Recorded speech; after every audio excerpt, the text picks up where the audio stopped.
As we celebrate this important day, let us reaffirm our commitment to create a world where everyone has access to sufficient, safe, and nutritious food. To the national scene now, the federal government has launched the National Job Center Project, a nationwide network of employability hubs aimed at tackling unemployment and promoting dignified, inclusive, and transformative work for Nigerians. The Minister of State for Labour and Employment, Enquiry, announced the initiative while speaking at the MasterCard Foundation NO Nigeria Partner Convening held in Lagos yesterday. According to Onyejocha, the project is a key component of President Bola Tinubu's Renewed Hope agenda, designed to connect trained Nigerians to real job opportunities and strengthen the country's labor market infrastructure. She also unveiled the Labour Employment and Empowerment Program (LEEP), a flagship initiative of the ministry targeted at enhancing the employability of young Nigerians and bridging the gap between training and employment. Reaffirming the ministry's commitment to the President's Renewed Hope vision, she said the government will continue to pursue policies that promote employment creation, social inclusion, and economic stability. Meanwhile, the Minister of Solid Minerals Development, Dele Alake, has advocated for schools in Nigeria charging tuition fees in foreign currencies to be closed. Alake made the call at the Nigeria Gold Day celebration on the sidelines of the 10th edition of Nigeria's Mining Week, themed Nigeria Mining from Progress to Global Relevance, yesterday in Abuja. He criticized the practice and described it as a part of the leakages and loopholes in Nigeria's economy, threatening its growth. The minister said the federal government was introducing various measures, including digital mechanisms, to ensure that all leakages in Nigeria's gold value chain were blocked and every loophole sealed. He said the move would reduce room for interpersonal transactions, thereby reducing the propensity of corruption, which would further position Nigeria's gold as one of the global pillars of means of exchange of value.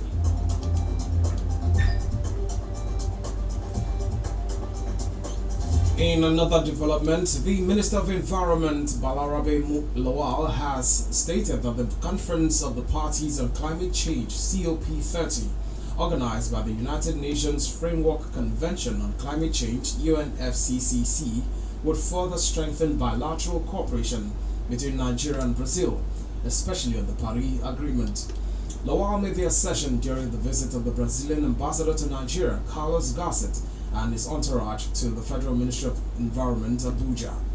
He further assured the ambassador that the relationship between both countries would further grow as more areas of collaboration will be harnessed during the COP30 in the areas of climate change adaptation, mitigation, ecosystems, biodiversity, and environmental sustainability. Commending the Brazilian government for the resumption of direct flights to Nigeria, as this will further boost economic growth and development between both countries, he thanked them for securing the hosting rights of COP30 and G20 summit.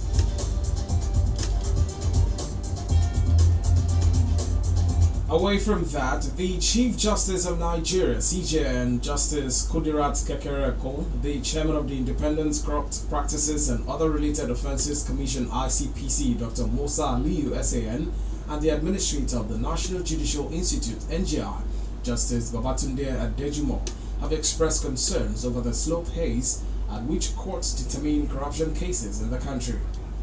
Justice Kekereekun, Dr. Aliyu, and Adejumo called for an urgent reversal of the current trend, arguing that prompt determination of corruption cases will not only restore public confidence in the judicial process, but also deter those planning to engage in corrupt practices.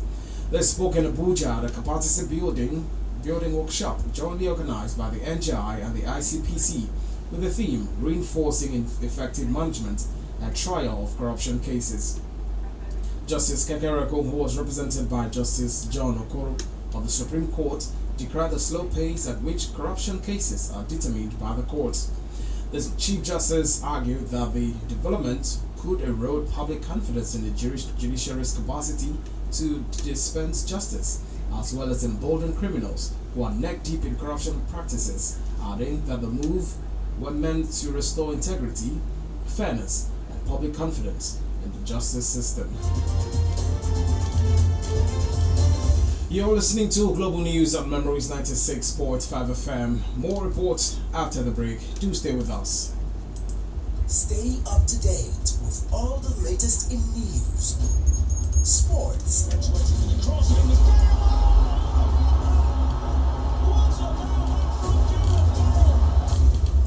entertainment.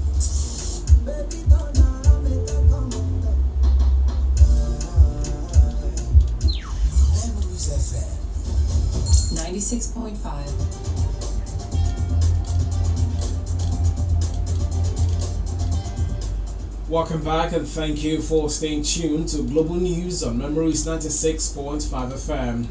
And now to the rest of the news. On the foreign scene, Madagascar's new military ruler, Colonel Michael Randrianirina, says he will be sworn in as president tomorrow after the African Union suspended the membership of the island nation following a coup to oust President Andry Rajoelina. Rajoelina, whom lawmakers impeached after he fled abroad during the weekend, has condemned the takeover and refused to step down despite youth-led Gen Z protests asking him to quit and widespread defections in the security forces. Randrianirina said in a statement yesterday that the High Constitutional Court would perform the ceremony. The African Union announced that the bloc had suspended Madagascar with immediate effect following the coup and called for the restoration of civilian-led governance as well as elections. Suspension by the 55-member bloc carries political weight and could isolate the country's new leadership.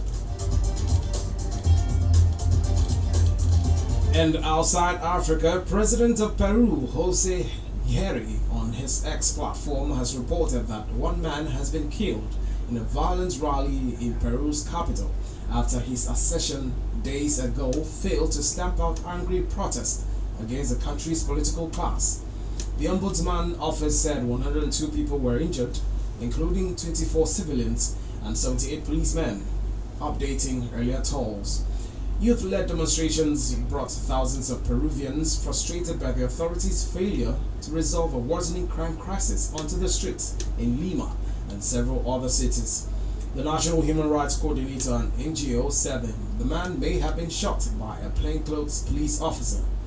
The South American country has been rocked by protests for weeks, and lawmakers voted last Friday to impeach then-President Dina Boluart, who critics blamed for a surge in crime and accused of corruption.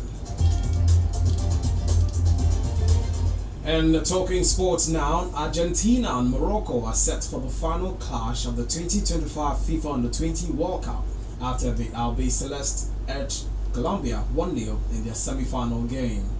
Argentina owes its victory to Matteo Silvestri's 74th minute goal and a crucial red card that left the Colombians a man down late at the Estadio Nacional de Santiago Stadium. With the victory, Morocco will on Monday, October 20th, battle for the championship with Argentina, who is reaching the final for the 8th time, having won the competition on a record 6 occasions. The Atlas Cubs of Morocco made history to qualify for their first final, the third African country after Ghana and Nigeria. And that's Global News on Memories 96.5 FM. But before we go, let's take a recap of the top stories. In the news, we told you that the federal government has launched the National Job Center Project, a nationwide network of employability hubs aimed at tackling unemployment and promoting dignified, inclusive and transformative work for Nigerians. The Minister of Solid Minerals Development, Dele Alake, has advocated for schools in Nigeria charging tuition fees in foreign currencies to be closed. We also told you that the Chief Justice of Nigeria, Justice Kudirat Kekereekun, the Chairman of the Independent Corrupt Practices and Other Related Offences Commission, Dr. Musa Aliyu S.N., and the Administrator of the National Judicial Institute, Justice Babatunde Adejumo, have expressed concerns over the slow pace at which courts determine corruption cases in the country.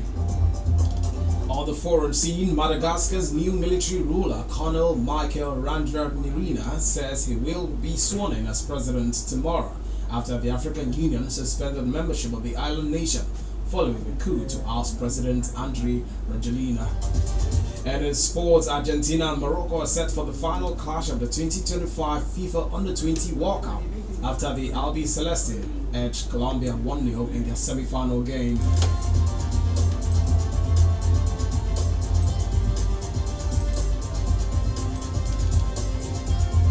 The news this afternoon was edited by Ofonisebasi Johnson and assisted by the production team. For views regarding our news or coverage of the newsworthy events, you can reach us on email newsroom@memoriesmediang.com or call our Newsroom hotline on 0909 000 0581.